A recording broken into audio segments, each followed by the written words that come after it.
بسم الله الرحمن الرحيم.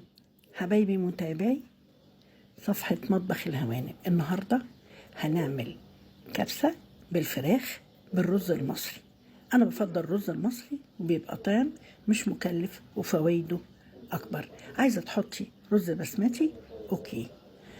بجيب عدد الأفراد قطع. أنا ولادي بيحبوا طعم الوراك، بتبقى دسمة شوية. هم دول عبارة عن 5 وحدات أو 2 كيلو وراك. بدعكهم كويس قوي بالملح والدقيق وعصرة الليمون، وبيتشطفوا كويس قوي زي ما انتوا شايفين. بنحط بصلتين علشان يتحمروا، بنحط بهارات قرفة سيجار وقرفة ناعمة، فلفل اسود، بنحط حبهان صحيح في الباسكت الصغير ده علشان ما تجيش الحبهانة في الرز، اوكي، او ما تجيش في البق ما نلاقيهاش في الرز. بنعمل بشرة صغيرة لجوزة الطيب، حبيتي او ما حبيتيش مش مشكلة، اوكي.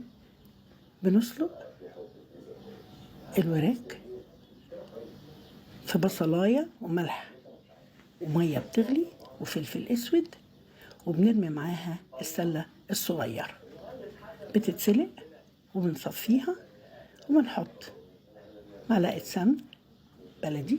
ممكن تحطي عشان لمعان الرز شوية زيت ذرة أو زيت نظيف، وتشوحي البصلة. وبعد ما تشوحيها تحط لها البصلة بتحمر، لازم تحمر شوية. بنحط البهارات، بتبقى شمختها عالية وريحتها حلوة قوي.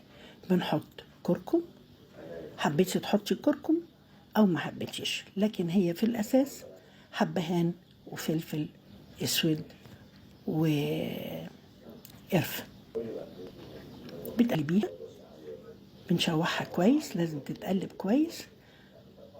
وبعدين بعد ما تتشوح تشويحتين حلوين، بنضيف عليها عصير كوباية طماطم بيديها تست كويس قوي، ونقلبها.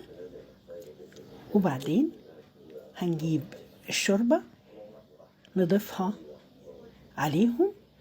أنا هحط مقدار 4 كوبايات، وزي ما قلت لك لما بيبقى فيه إضافة مع الرز 4 كوبايات رز معاهم 4.5 شوربة. ده الدقوس.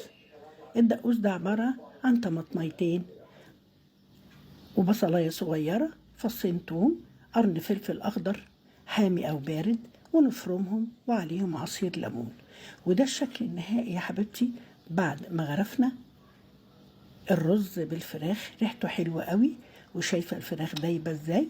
وبنحط شوية من الدقوس على الرز، بيبقى طعمها حلو.